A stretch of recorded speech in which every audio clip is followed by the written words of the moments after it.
नमस्कार, मैं हेमा मौर्य और आप देख रहे हैं जनता समाचार। तो आइए रुक करते हैं आज की ताजा खबरों की ओर।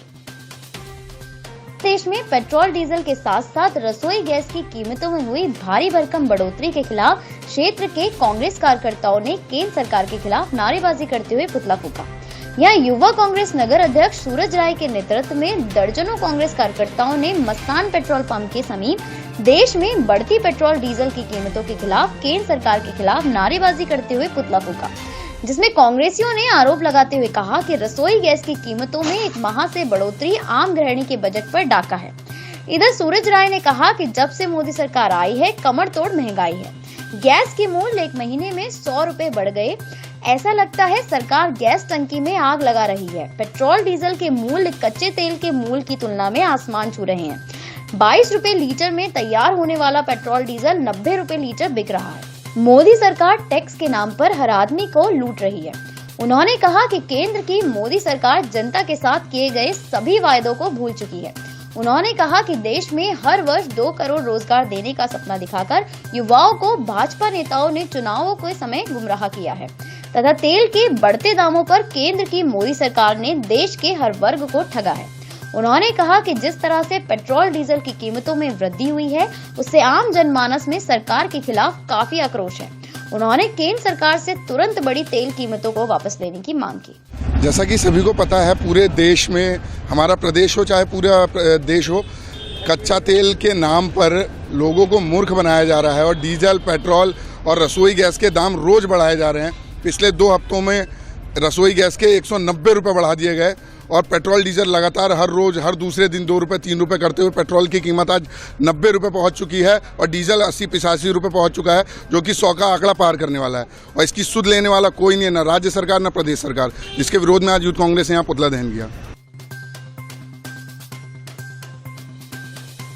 पुलिस ने छीना सीएम का पुतला। मुख्यमंत्री त्रिवेंद्र सिंह रावत के 2 दिन के हल्द्वानी के दौरे को लेकर कांग्रेस के विरोध को पुलिस ने बलपूर्वक कुचलने का प्रयास किया।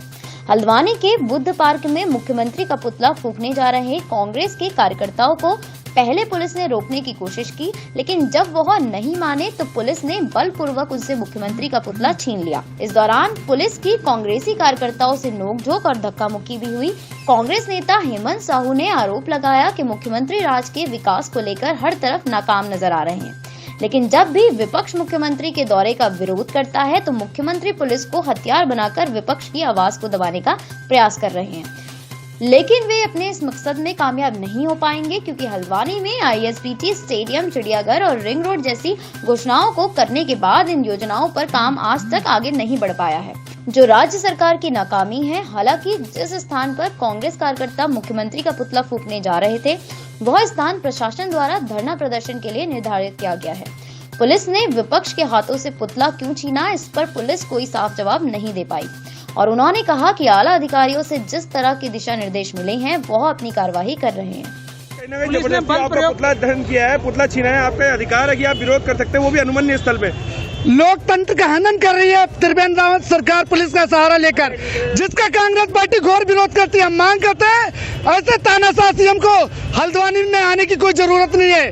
जो इस प्रदेश के, इस हल्द्वानी शहर के विकास में रोड़ा बना हुआ है, ऐसे व्यक्ति को मुख्यमंत्री की कुर्सी से नैतिकता के आधार पर इस्तीफा देना चाहिए। जिस तरीके से ISBT का काम मड़ंगा लगाया, रिंग रोड के काम मड़ंगा लगाया, यहाँ के युवाओं को रोजगार देने की बात करें तो उसमें अड़ंगा लगाया, सड़कों की बात करें तो उनकी बदतर हालत है, स्वास्थ्य सेवाओं की बात करें तो उनकी बादहाल हालत है।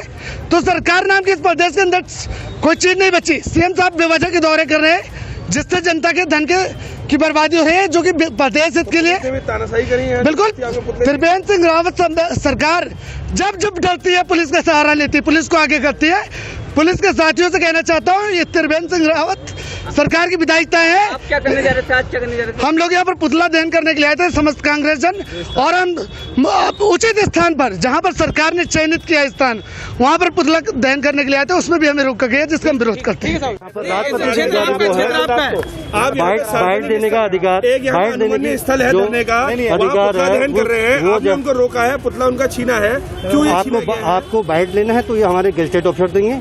जो भी बाइट देने का अधिकार है गेस्टेड ऑफिसर को बाइट देंगे। अनुमन्य स्थल पे आप पुतला दहन विरोध कर सकते हैं, तो आप उनसे जानकारी ले सकते हैं। आप उनसे आपको जानकारी क्या निर्देश थे अधिकारियों से?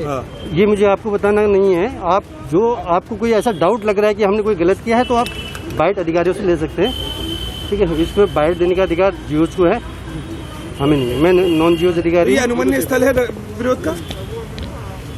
क्वेश्चन कोई ऐसा नहीं, ठीक है।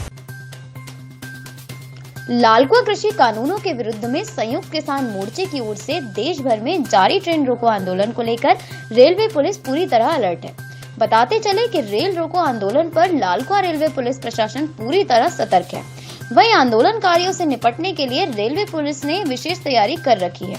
रेलवे पुलिस द्वारा स्टेशन पर कड़ी सुरक्षा व्यवस्था की गई। ट्रेन रोकने की किसी भी कोशिश को विफल करने के लिए पूरे रेलवे स्टेशन पर आरपीएफ व जीआरपी कर्मियों को तैनात किया है। उल्लेखनीय है कि किसानों के रेल रोको आंदोलन को लेकर स्टेशन पर आरपीएफ इंस्पेक्टर वीके सिंह के नेतृत्व में रेलवे पुलिस द्वारा आने जाने वाले हर यात्री की जांच की जा रही है तथा स्टेशन पर प्रवेश करने वाले यात्रियों के सामानों की तलाशी भी की जा रही है। साथ ही स्टेशन की गश्त बढ़ाई गई है। स्टेशन परिसर प्लेटफॉर्म पर आने वाले हर व्यक्तियों से पूछताछ की जा रही है। रेलवे पुलिस द्वारा हर किसी पर नजर रखी जा रही है। इधर इंस्पेक्टर वीके सिंह ने बताया कि किसी भी प्रकार की अनहोनी से निपटने के लिए रेलवे पुलिस प्रशासन ने एहतियातन के सभी उपाय किए गए हैं। उन्होंने कहा कि रेलवे पुलिस बल के साथ पीएससी की एक कंपनी की तैनाती भी की गई है। जैसा कि आप लोगों को जानकारी होगी कि रेल चक्का जाम का आह्वान किसान आंदोलनों द्वारा किया गया है। हमारे क्षेत्राधिकार में बिलासपुर का इनपुट हमें मिला है।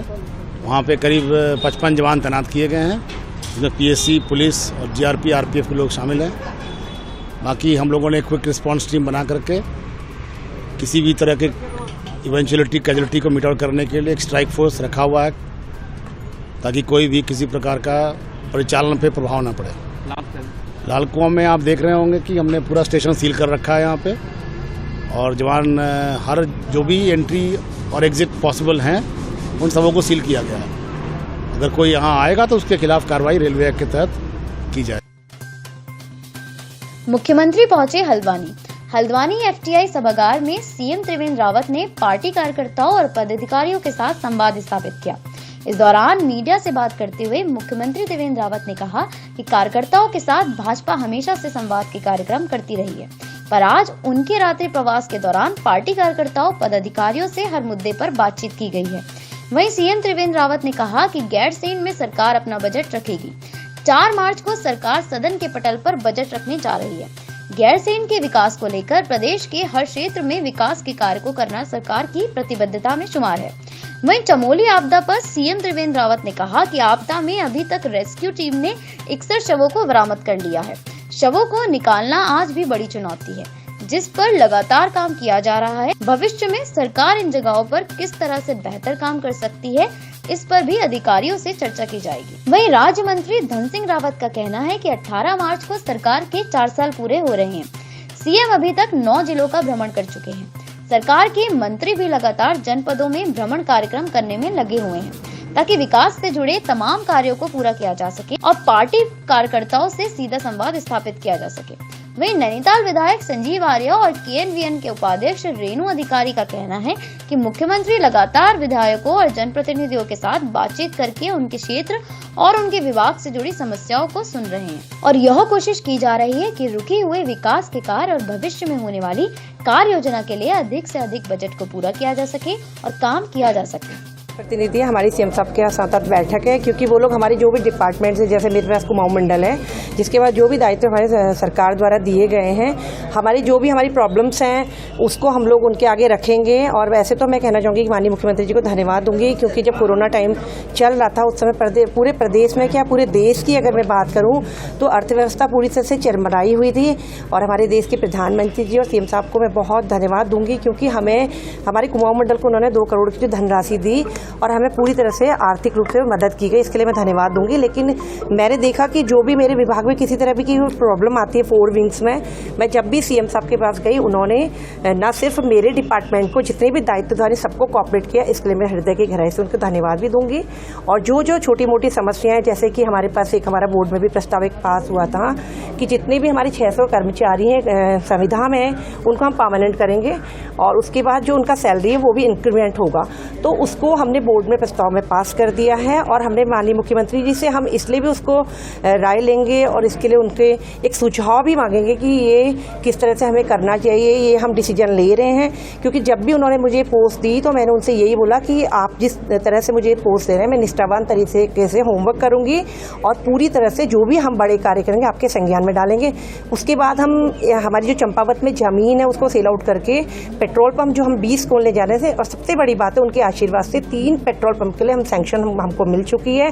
और जितने भी हमारे भारतीय जनता पार्टी के जितने भी युवा जो लोग इस समय आर्थिक रूप से जो परेशानी में जो जूझ रहे हैं हमारी प्रायोरिटी रहेगी कि उन लोगों को हम जॉब भी दें और बहुत अच्छे अच्छे प्रस्ताव हैं हम उन लोगों को उनके आगे रखेंगे।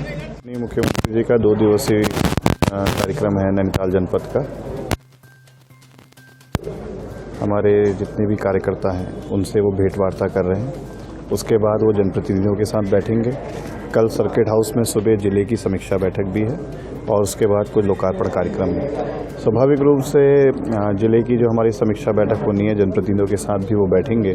तो उसका मूल मकसद उद्देश्य यही है कि किस तरीके से कार्यों की प्रगति वर्तमान में चल रही है, कितने काम हम पूरे करा चुके हैं, कितने कामों में जो मुख्यमंत्री जी की घोषणा भी है चाहे अन्य मत भी हैं उनकी वास्तविक स्थिति क्या है, किस तरीके से काम हो रहा है, आगे क्या क्या मुख्य कामों की आवश्यकता है।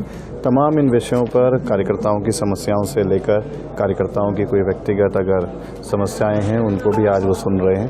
तो निश्चित तौर पर ये जो 2 दिन का भ्रमण है माननीय मुख्यमंत्री जी का नैनीताल जनपद के परिप्रेक्ष्य में कार्यकर्ताओं के लिए भी और स्थानीय हमारी जितनी भी आवश्यकताएं उसकी पूर्ति के लिए भी बहुत महत्वपूर्ण होने जा रहा है।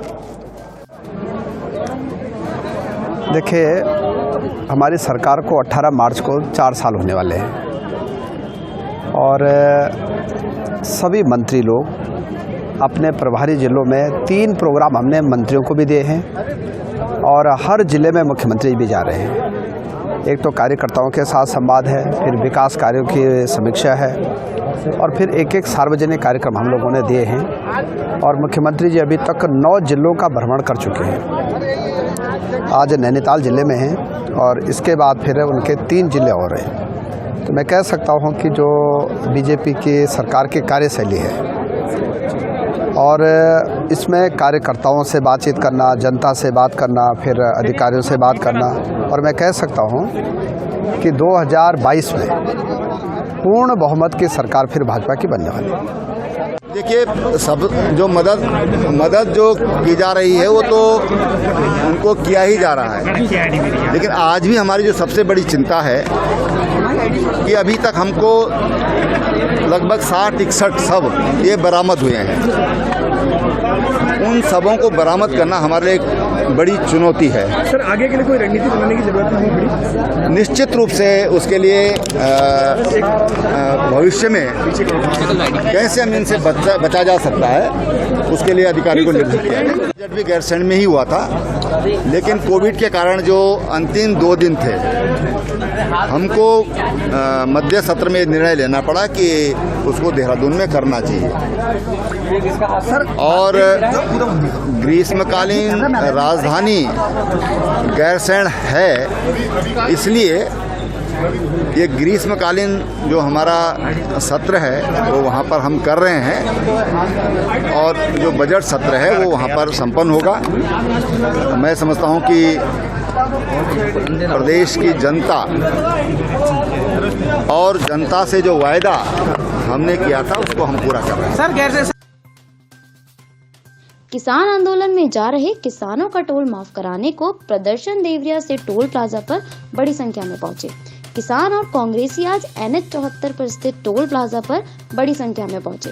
कांग्रेसियों ने और किसानों ने धरना प्रदर्शन किया एवं टोल प्लाजा पर टोल की वसूली रोक दी।